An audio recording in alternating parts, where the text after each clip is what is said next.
Ladies and gentlemen, with barely over 2 weeks left before Sword of Convallaria releases, a lot of people are probably wondering what they should do to keep themselves busy. And I felt like I wanted to share 3 games that can help you prepare for Sword of Convallaria.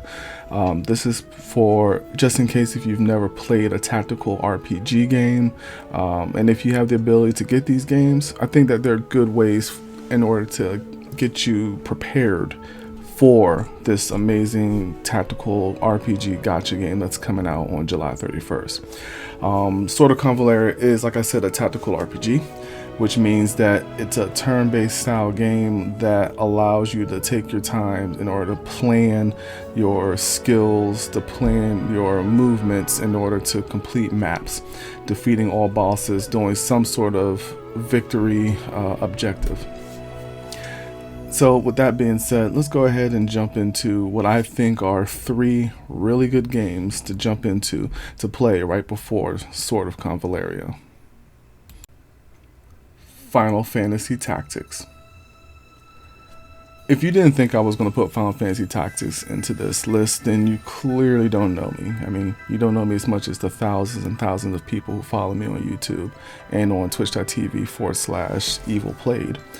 Final Fantasy Tactics is probably my favorite game of all time. It is heralded to being one of the greatest games ever created, not just by myself, but by also gaming enthusiasts.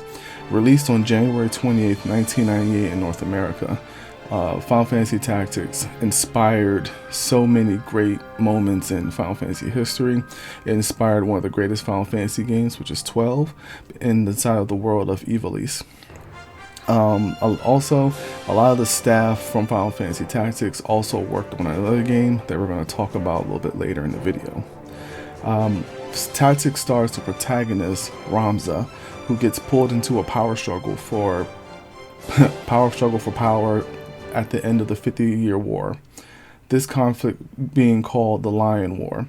The story being told through the eyes of Alazam, who seeks to reveal the story of Ramza, which was covered up by the church. This game had such an in-depth and just amazing Game of Thrones style of storytelling. And during that time, that wasn't really done very well by a lot of people. The Square Enix did it best when it came to this game.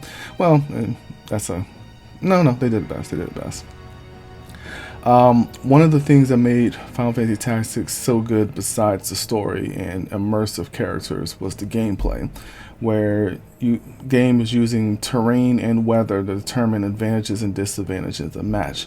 The game also had about 20 job classes that you can unlock when you're building up your characters, and they also had signature characters with their own powerful classes, like Agris, who was a holy knight, and then they had a couple other characters. So it was like a hell knight, a heaven knight, and also they Cloud made an appearance in this game as a secret character as well.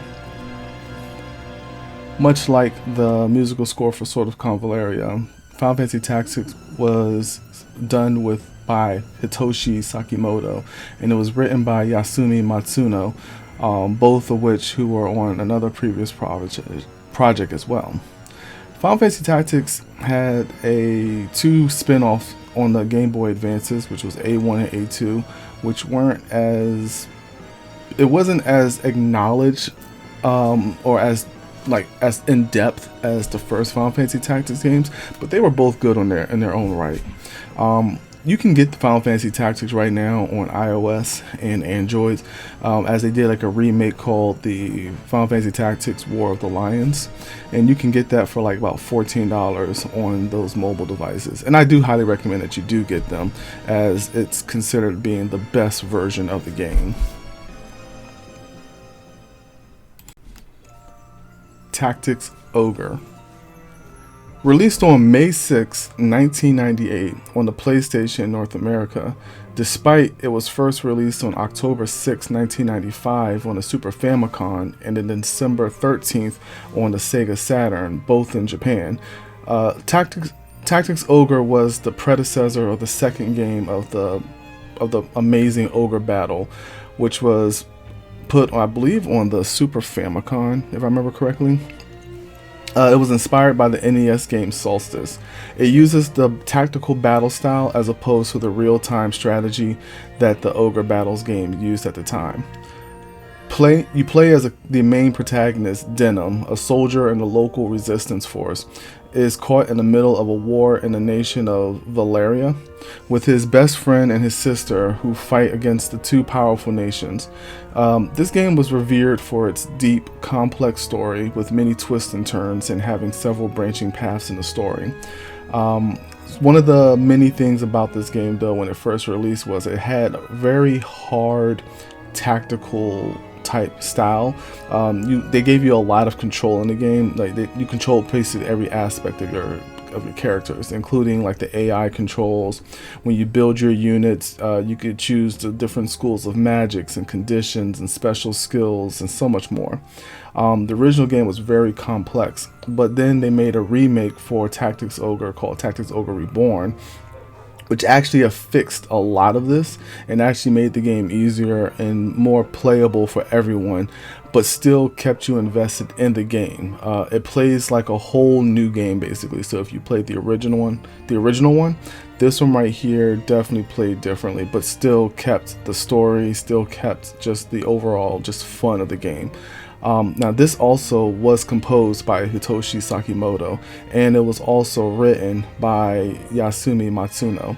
Actually, a lot of the original people who worked on this game worked on Final Fantasy Tactics as well. This came out before that one. Right now you can play Tactics Ogre Reborn on the Switch, PS4, PS5, and on the Windows platform, and I definitely recommend that you play this one. It's a very fun tactical strategy game. Triangle Strategy. Triangle Strategy was released a lot later than the other two games that I talked about. Both of those two games having remakes that allow you to be able to play right now on current consoles or mobile devices. Triangle Strategy actually was released on March 4th, 2022 for the Nintendo Switch. It was led by Tomoyo Asano, the producer of Bravely Default and Octopath Traveler. This game was inspired by Fire Emblem and Final Fantasy Tactics. The game takes place 30 years after the Salt Iron War between three countries, Glenbrook, Acefrost, and Hyzenet. The game follows three protagonists, Sernoa Wolfort, the heir of the House Wolfort, his friend, second prince of Glenbrook, Roland, and I can never say his name, Sernoa's fiancée, Frederica Acefrost, a noble of the Duchy of Acefrost. While this game had a lot of the usual and same tactical elements as the later TRPGs that we discussed, this game took an emphasis on making your choices matter. When you make certain story decisions or do certain things in missions, it will have a huge impact on how the story progresses and how the story is being told. It sports multiple endings, which gives this game a lot of replay value.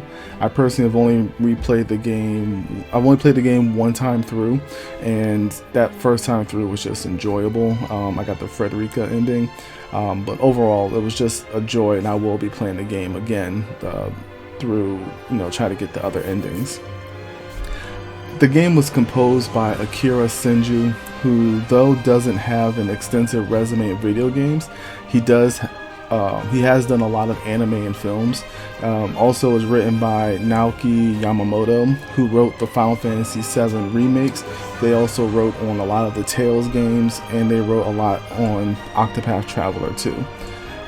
Triangle Strategy was just an overall great game, and you can still play it right now, like I said, on Nintendo Switch, and you can also play it on Windows and PC. Alright guys, that's it. That was 3 games that I think that will help you prepare in order to get the idea and feel for tactical strategy games, and games that I feel like that you will enjoy if you haven't played them already, right before Sword of Convallaria drops on July 31st. You can definitely catch my videos coming out, as I will be doing more content on Sword of Convallaria, and hopefully I will catch you guys in the next one. And you take care of yourselves, and just remember, like, subscribe, follow. I do have a goal in mind where I'm trying to reach at least 1,000 followers and subscriptions, subscribers on YouTube. So if I can definitely hit that mark, that'll definitely make my life and make my day just so much better. I do see a lot of you guys have been enjoying the videos that I have been putting out, and I definitely want to see more of you there. So please just make sure you go ahead and show some support, and I will catch you guys later. Peace.